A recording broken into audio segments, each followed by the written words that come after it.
Our main speaker today is Gayle Jordan. Gayle is a former Southern Baptist who left the faith 10 years ago when her then teenagers began asking questions she couldn't answer. Her research led her and her teenagers into the light of reason and rationality. Since then, she has run for state office in Tennessee in 2016 and 2018 as an open and visible atheist, even though she was subjected to an attack on her religious liberty by the opposing candidate. She lives on Freethought Farm in the middle of Tennessee, where she spends her days amongst her longhorns, goats, donkeys, chickens, and dogs, and she blogs about her life on the farm, endurance events training, and secularism at Happy, Healthy, Heathen. Please help me welcome Gayle Jordan.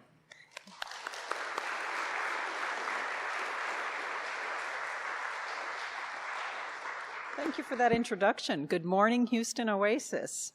What a privilege and an honor it is to be here. Allegedly, you all have heard of Recovering from Religion. I'm the executive director, and I think you have heard from the president of the board, Dr. Darrell Ray. Is that correct information?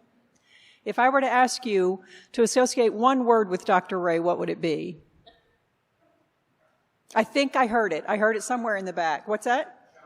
Sex. Dr. Darrell Ray is a former minister. He's the president of the board of Recovering from Religion. He's on the speaker circuit. But he also wrote the book Sex and God. He wrote The God Virus first, and then he wrote Sex and God. And being associated with the word sex is the highest honor, so I always try to ask that question so I can tell him later how it was received. I'm going to talk a little bit about recovering from religion and all of the projects that we have going on, and especially a special project we have for this fall. But first, I want to tell you the story of my campaign for office in the state of Tennessee. I promise you it's going to be more interesting than it sounds.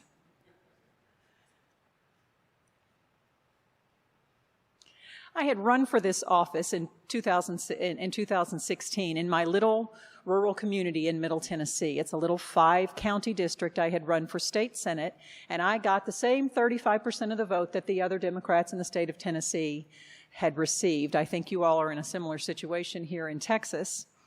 When the seat became available, when the seat became available in 2018, it became an open seat. The person who had won in 2016 had taken a position in the Trump administration, so it became an open seat. If you know anything about politics, you know that you have a little better chance to challenge another newcomer rather than up against an incumbent. And so after conferring with my family and my loved ones and my support group, I decided that the time was right for me to run for this office again. I met with my dear friend who would later become my campaign manager, and we decided that yes, we would run, provided that we could run a campaign on transparency and ethics and respect. Respect for the process, respect for our opponent, and respect for the voter. We've had a Republican supermajority for about 10 years in the state of Tennessee, and we were going to have our hands full with running on the issues that affected our constituents. Let me make a disclaimer right here really quickly. Both Houston Oasis and Recovering from Religion are nonprofit, and the political position that I'm going to talk about today belongs to me alone. That's always an important thing to do. So I want to, real quickly, I'm going to tell you a few statistics about Tennessee. I don't know what Texas statistics are, but I rather expect they may be somewhat similar. Tennessee is 10th highest poverty in the country. We have the 8th shortest lifespan. We're number 42 on the comprehensive ranking of quality of life. We're 15th from the bottom in education. We're 9th lowest in per student spending, and we're the 3rd highest prescriber of opioids. In 2017, there were more deaths in the state of Tennessee due to the opioid crisis than there were in automobile accidents across the state. Republican supermajority, 10 years. Now, I recognize what I'm going to ask you to do here. I know you've seen enough campaign videos to last a lifetime. I have too. But I'm going to have you listen to this one because it does more to tell about what kind of campaign we were running than anything I can tell you about. I've been a Rutherford County resident most of my adult life. I raised my 4 children on the hard work and fresh air of farm life, and they're all Tennessee public school graduates. I was a stay-at-home mom until my kids began to leave for college, when I returned to my long-held dream of attending law school, and I became a lawyer in 2015. When I'm asked how I would govern, I have a simple 3-question test. Is it rational? Does this legislation solve an identified problem in the state of Tennessee? Is it reasonable? Does this legislation make the very best use of your tax dollars and mine? And is it right? Does this legislation do the most good for the largest number of people with the least negative impact for the fewest number of people? My vision for District 14 provides health care for the working folks who need it while saving our rural hospitals, compensating our teachers with higher wages and tangible benefits while eliminating unnecessary student testing, and addressing our opioid addiction problem by destigmatizing treatment, holding the pharmaceutical industry accountable, and legalizing cannabis. My name is Gayle, and I'm asking for your vote on March 13th in the special election for District 14. Radical, right? Even the pro-cannabis position is no longer a radical position with the problem that we have with opioids. That isn't even, we've even had Republicans occasionally say something about that. So even that wasn't radical. This is as mainstream of a Democratic foundational principle for running for office as you can get. However, there's one little tiny piece of information that will make the rest of the story make sense. And that is that I have been an out and vocal and visible atheist in my small town community in Tennessee for about the last 10 years. My personal story, which I'll share at another time, my 4 children, when I had 4 children really close together, when you throw doubles, it's easy to do that. When my 4 children were teenagers and they came to me with questions that I couldn't answer, we started looking for answers. And I don't even have to finish the story. You know what happens when you start digging for answers.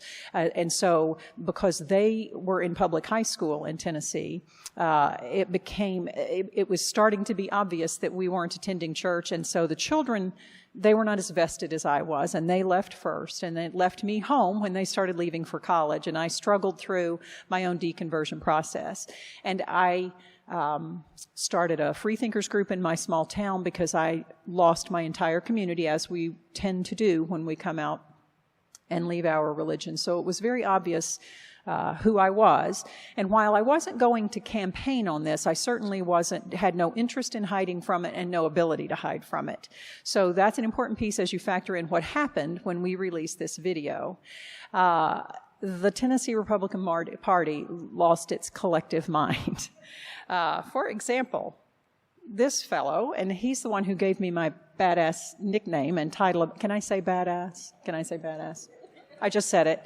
Gave me my badass nickname and the title of my talk. This fellow thinks I'm the most dangerous woman he's seen in his 40 years of politics, and this fellow is the lieutenant governor of the state of Tennessee. The chairman of the Tennessee Republican Party issued a statement to our U.S. Democratic senatorial candidate and our Democratic gubernatorial candidates to disclaim me from the party because of my anti-Christian views. So all of this, which fortunately those 2 candidates refused to do, thankfully. But in spite of all this drama and all this carrying on and all of this, we began to rise in popularity. Volunteers streamed into our office. Donations came in. We began to get endorsements, and this was all because we have such a need in Tennessee for what we were offering. Okay. Real quickly, a show of hands from everyone who's ever been involved in a political campaign of any kind, donated, knocked doors. Yes, of course, you're humanists. Of course you have been involved in that.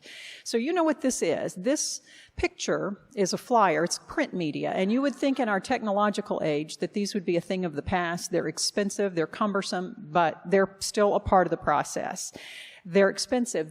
You have to create them, you have to print them, you have to mail them. These cost about $1 a household, and there were about 50,000 voting households in our district. So every time one of these pops up on the screen, you can keep ticking the math in your head.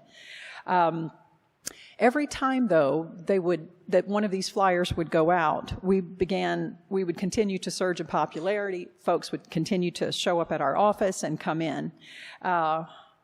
And I want to say something. Credit where credit is due.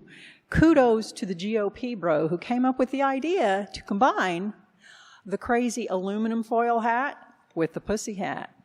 Edgy move, my brothers. So remember, keep in mind, this is $50,000 a pop. Flyer after flyer, we continued to grow, we continued to climb, more supporters, more volunteers, more donations. Our entire fundraising goals, this is for a state Senate seat, a 5-county state Senate seat. Our entire fundraising goal was $50,000, which we proudly met, but that was a reasonable amount for this, and these are $50,000 apiece. So now I need to say something about the next 2 slides. I'm not particularly proud of them, but I'm not ashamed of them enough to take them out of my talk, so take from that what you will. If you're going to run for office and you're going to spend $50,000 to mail 50,000 flyers to 50,000 households, do you think you could proofread them first? No? Is it just me? And if you're going to send the 50,000 flyers to the 50,000 households for $50,000 and you misspell the state where you are running for office, you are automatically disqualified. Can I get an amen? In spite of the ugliness, and in spite of the bigotry, we continue to climb. More voters registered, more volunteers calling and knocking on doors. We ran what's known as, in the political world, as a get out the vote campaign. This was a special election, which means that instead of the 9 months or 12 months or 18 months that you normally have to prepare, this was a called election. We had a 12-week cycle, and because of the nature of our own circumstances and because of the compressed cycle, we had no opportunity for what's called a persuasion campaign. We weren't trying to convince anybody. We were trying to get our people out to vote. And remember I told you what our fundraising goal was, and remember I told you how much those flyers were. However, we sent a postcard to every one of our flyers, every one of our voters in our district 3 times. How did we do this? Has anyone written postcards or heard of the organization Postcards to Voters? Sweet. And I will tell you more about it. Postcards to Voters is a grassroots effort. Every postcard is purchased, handwritten, addressed, stamped, and mailed by volunteers. And this is a national effort. So people in California were writing postcards for us and sending it to our voters in Tennessee. So we had the ability to reach the same kinds of households, only we were doing it at a grassroots level. The Republican flyers kept coming, and we kept climbing. And then this happened. And this one takes a little backstory. In December of 2017, I had the honor and privilege of marrying 2 dear friends of mine. In celebrating the day, and of course with their permission, I posted on my personal Facebook page a picture of the joyous event, and in classic Gayle Jordan snark, I said, "Doing my part to destroy the fabric of America." Because I'm funny. I am a ball at parties. Just invite me. So the Tennessee Republican Party lifted the quote in the image, turned it into a flyer, and sent it to 50,000 households in the district. What they didn't know is these 2 gentlemen are constituents in the district. One of these gentlemen is an Air Force veteran, diagnosed, it won't surprise you, with PTSD. So imagine a sunny March morning in 2018. This honorable soldier walked to his mailbox, took out a flyer, and saw a picture of the happiest day of his life being mocked by the Tennessee Republican Party and sent to thousands. I'll share it right here, that Shane and Landon have pursued legal recourse against the Tennessee Republican Party, and in the interest of privacy, that's all I'll say about it, except to, as I always do, acknowledge my appreciation to Shane for his service to our country, and to Shane and Landon both for involuntarily sacrificing their privacy to the altar of bigotry in Tennessee. And yet, in spite of all of this, we continue to climb. More volunteers, more door knocks, more donations, more endorsements, teachers, union members, senior adults, students, homemakers. The primary had come and gone. I did not have a primary opponent, but my opponent did. And in a special election, the key is turnout. And in the primary, the turnout had been dismal for their side. It wasn't as important to us because we didn't have an opponent, but the voter turnout had been dismal. Between our momentum and the wretched primary turnout, my opponent's campaign then made a bad judgment. They made a decision to engage in unethical and unconstitutional behavior. I'm not going to make you strain your eyes and read this whole thing, but this is a letter from my opponent's campaign manager, and I'm going to read you the first 5 words. Good afternoon, pastors and friends. This is a letter written to the churches. It goes on to tell about the upcoming election. It describes me as the baby-eating, goat-sacrificing, Satan-worshiping heathen that I am. And then it goes on to tell his credentials about how much he loves baby Jesus. And he sent this to every church in the district. And then we get to the money shot. First Amendment much? Say it with me if you can. Congress shall make no law respecting the establishment of religion. If you are new to the secular universe, to all of the organizations that make up a secular universe, I will give you some news today. When you begin to breach the wall of separation between church and state, you're going to get national attention, which we did. You get it from both sides. It's the same day that I got this tweet, I got retweeted by this, let's just say person. And it didn't stop there. We had a spot on NPR. We were in USA Today. It was a big deal. And then came the day when the entire time-space continuum was ripped asunder. Remember I told you that there had been a primary, and my opponent had run against a Tea Party candidate who, as you know, those are even farther right and more conservative. My opponent ran a similar unethical and dirty campaign against that Tea Party candidate. So dirty, in fact, that this happened. I was endorsed by the Tennessee Tea Party. The Tennessee Tea Party endorsed the liberal, atheist, activist, woman, Democrat. What is even happening now? We had resisted in the face of all of that bigotry. We had rallied against the ugliness, the fearful and hateful rhetoric, the attack on religious liberty, the mocking of an honorable soldier, time and money and passion and effort pushed back against the status quo. We fought and resisted and stayed true to our ethics, and not one time did we violate our campaign agreement to run a clean, moral, issues-based campaign. But the letter to the pastors had found its mark. And if you don't think that those dozens of churches and pastors to whom this letter was sent didn't immediately comply and start to preach from the pulpit this message of fear and divisiveness in politics, then I beg your pardon, but you don't know Tennessee and you don't know religion. But let's drill down to what really happened here. You already know the end of the story. So take a look around you here at Houston Oasis. The demographic of the non-religious is the fastest growing demographic in the country as it is in Tennessee, and probably Texas and this county as well. We tend to be, present company accepted, we tend to be young and diverse. The church-going demographic is the opposite. They are older and whiter.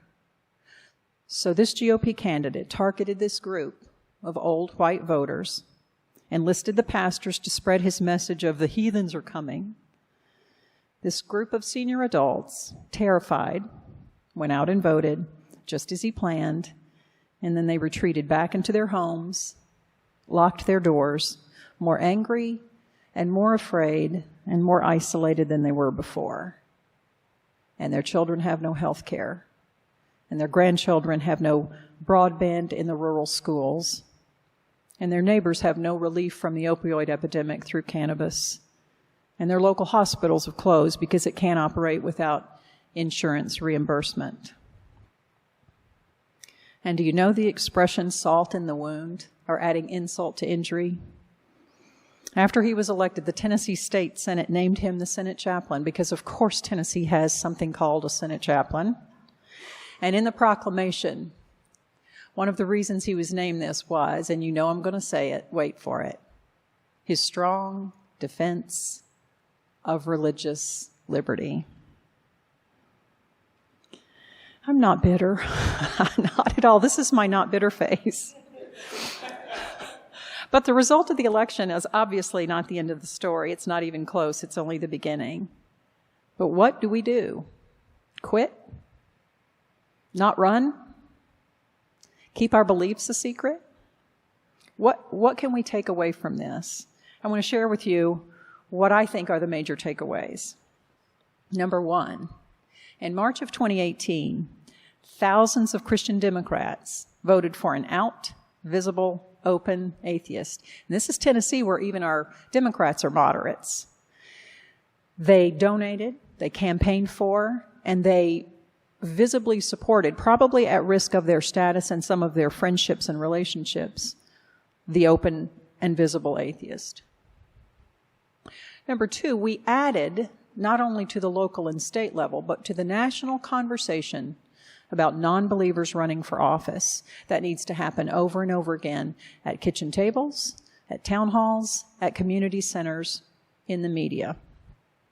Number three, and this is one of my favorites. If you've been a non-believer for any amount of time at all, how many times are you asked, how can you be moral if you're not religious? And because the Tennessee Republican Party decided to make my non-belief an issue, I had the opportunity to answer that question over and over and over in every podcast, in every newspaper interview, in every appearance, in every forum I got to answer that question. My story that I got to share repeatedly is that both my campaign and my life are based on equal parts reason and compassion. What moves me to act is the well-being of my neighbor, their genuine joy, and their very real suffering. My goal is to increase the joy and decrease the suffering.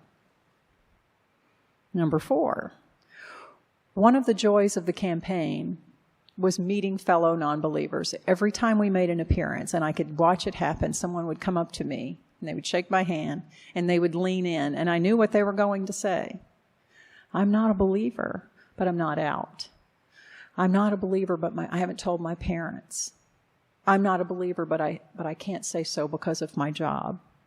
At one appearance, I had a young mother bring her 2 school-aged daughters, one in each hand, because she wanted them to shake the hand and take a picture of what it looks like for a non-believer to be in a leadership position in the community.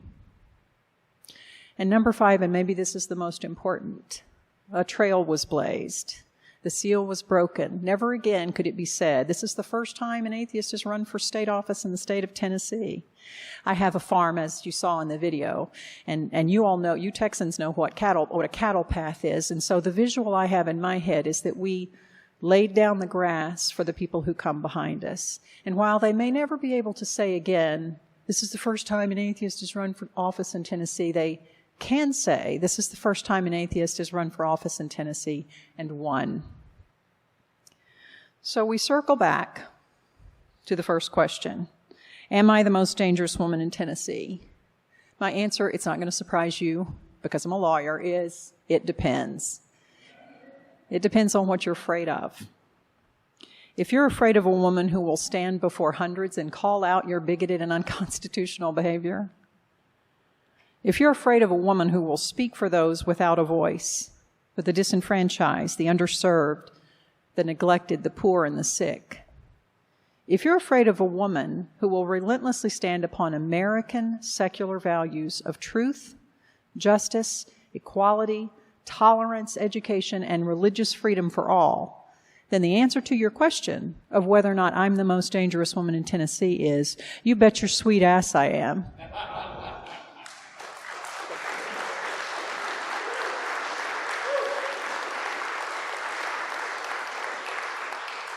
Thank you for the opportunity to share this. I asked Laura ahead of time. I'm very aware of the time. I think we'll do a couple of minutes of Q&A for this, and then we'll move on to talking about recovering from religion. But because they're so bifurcated, I thought I'd give you a chance to ask about this part, and then we'll move on to recovering from religion. Questions? And Laura's back here with the microphone. Texas is becoming a minority-majority state soon, plus getting a lot of people moving in from the northern states which vote Democratic. What's the demographics like in Tennessee? We don't have the same optimism about our future. We are awfully rural. We do, as usual, Our states are little blue bubble. Our cities are little blue bubbles across the state, but so much of the state is rural, and religion has such a stronghold. I think we are particularly resistant, and let me give you an example of what I mean by that. In the 2018 midterms, I watched as those results came in, and we had folks running in Tennessee for everything from dog catcher to city council to school board. State after state after state, I was watching the results come in, and we were making gains, and we were taking Republican seats, and we were taking them out of Republican strongholds. Tennessee, we got zero. We got nothing for the Democrats. We just did not make any progress. So I'm not as optimistic about our demographic. We do have young people. Our governor proudly proclaimed Tennessee as the destination state for low-wage workers. We have a real mentality problem in Tennessee, and as I said, we've had this Republican supermajority for so long. Of the 33 state senators, 5 are Democrats. We're in a hot mess in Tennessee. So I see the exciting thing is, and I don't know how you all feel because I'm actually a native Texan, but I'm not a Texan now. It seems like Texas is in play. So not to get too far afield in politics, but it sounds like this is an opportunity for everyone. I know that's not lost on you, so I'm encouraged by that. Are you going to run again? Oh, that's the big one. Everybody asks that question. Yes, maybe, probably, I guess. I'm in the process of probably, my children, those 4 teenagers I talked about, have all migrated to the Pacific Northwest, and they will not come back to Tennessee. So as I reach and I don't, I don't judge them for that decision. And as I reach my retirement years, I think I'm going to relocate to the Pacific Northwest. And I am a little derpy about how I work in my community. Wherever my community needs me is what I'll do. If it needs me to run for office, I'll do that. If I can be on staff for something, I'll do that. If it just needs some door knockers and grassroots stuff, I'll do that. So whatever my community needs me, I haven't closed the door to it. Thanks for asking. Were there any repercussions to Reeves' letters to the churches? That's also another good question. I referenced the greater secular universe, which is all the secular organizations, American Atheist, and you all are going to have, by the way, Andrew Seidel from Freedom from Religion Foundation in a couple of weeks. Make sure you come out. He's going to be at a Barnes & Noble and hear his talk about his book. I have connections to all of the majors, American Humanist Association, American Atheist, Freedom from Religion. And when we got news of the letter, I reached out to all of legal counsel with all the major organizations, and we had to make a decision about whether or not should we make a big deal out of it. I mean, it was terrible behavior, but at the time, we didn't have money for polling, but as it always happens in politics, somebody from their camp was sort of feeding us information, so we knew where we were with the polling. We felt like we were so close to having won the seat. At the time, we made the decision not to bring the wrath of the secular. We thought that might be not as productive as we wanted it to, if it was going to be lawsuits, and here come the American Atheist, and we kind of wanted to minimize that. So we made a decision at the time, and I don't think it was a bad decision. I think it was a good call not to pursue any kind of information not to pursue any kind of action, and so we chose not to. But thoughtful question. Thank you. Why don't you go ahead and do the second portion of your talk? Sure. And I'm watching the clock. I'm sensitive to the time, so I'm going to be real quick about recovering from religion. Recovering from religion is exactly what it says. About 10 years ago, Dr. Darrell Ray, who's a former Christian minister, saw the need for an organization that would stand in the gap, so to speak, when people began to feel the ground get a little soft beneath their feet, when those first doubts started creeping in. And his idea was just an idea 10 years ago. And now we have grown, and all of our projects seek to answer the question, how can we help? We have a 24-hour telephone hotline, literally 184, I doubt it, for folks to call. We have trained agents in the background waiting to take the call. This is peer support, remember that. After we started the telephone helpline, we recognized that some folks were limited by carving out a moment to be able to have a telephone conversation. They were afraid a coworker or a parent or a spouse or someone would walk in on them. We came up with the idea, let's do an internet chat, which is awesome, and it opened up another avenue. But what happened is then we went global. Anybody with internet access now, and it's a 24-hour chat. It's peer support. It's a non-judgmental place to ask your questions. And so our folks are standing by. If you go to recoveringfromreligion.org, our little green chat bubble is on every page of our website. And so sometimes the conversations come in, and and those of us who are in the background of Recovering from Religion can watch that question pop up. I just have a few questions. The boat and 6,000 years, and this is not making sense to me, and the bashing the infants' heads on the rocks and all of and so it gives them a place to ask the questions. We provide resources. We don't do a lot of personal self-disclosure because we want this to be all about the client.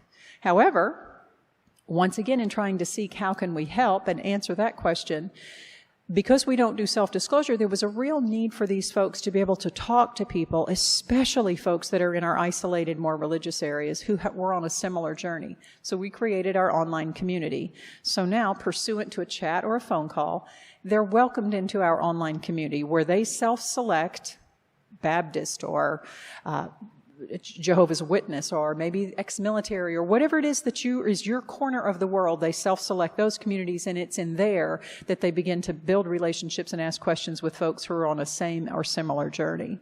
This fall, we have, and I'm hoping everybody will pick one of these up before we go, we're trying something brand new. We're trying a real-time weekend event. It's in Western North Carolina in the mountains in a retreat setting. It's September 20 through 22, and it's a real weekend. We're going to have actual professional therapists on staff. We're going to have, let me just say it this way. If you have been to a church retreat and all the goodness and all the good feels about that weekend away and the intensity of what that means, except we're dropping all the bad stuff, keeping all the good stuff. So we're keeping the roasted marshmallows and the bonfires. We're dropping the 47 verses of Kumbaya. So this, if you're interested in attending, I certainly encourage you to do that. We're almost filled up. We're in a retreat setting and we're almost filled up. If you'd like to help someone attend that, if you go to recoveringfromreligion.org and hit we call it the fall excursion. If you hit the fall excursion tab, it gives you the opportunity to maybe contribute so someone else can attend. We would love that. This is what I call an opportunity for armchair activism. If you feel like, I want to do something, but I can't be in this big group and I'm limited from my hours, being a trained volunteer agent behind the scenes with Recovering from Religion, you can do from the comfort of your own home. We don't have shifts. Everybody is a volunteer. Everybody's a volunteer at Recovering from Religion, from me to Daryl to the newest trained volunteer. We're all in this together. If you would like to give a little bit of time and this sounds appealing to you in some way that you can pay it forward, so to speak, hit the volunteer tab. We'll take you through the process and get you going so that you can be part of one of the most gratifying things that I've ever done as a volunteer. Okay, watching the clock. We're wrapping it up. Minute or two for questions? Yep. I have volunteered for your organization. I'm glad for that organization. Former fundamentalists, my minors in Bible studies. Nobody has ever responded to me. Nobody's ever responded to you from our organization to try to volunteer? I'll look into that, CB. I'm sorry to hear that. I'm not sure. You filled out an application and did the whole process and... Okay, all right. Okay.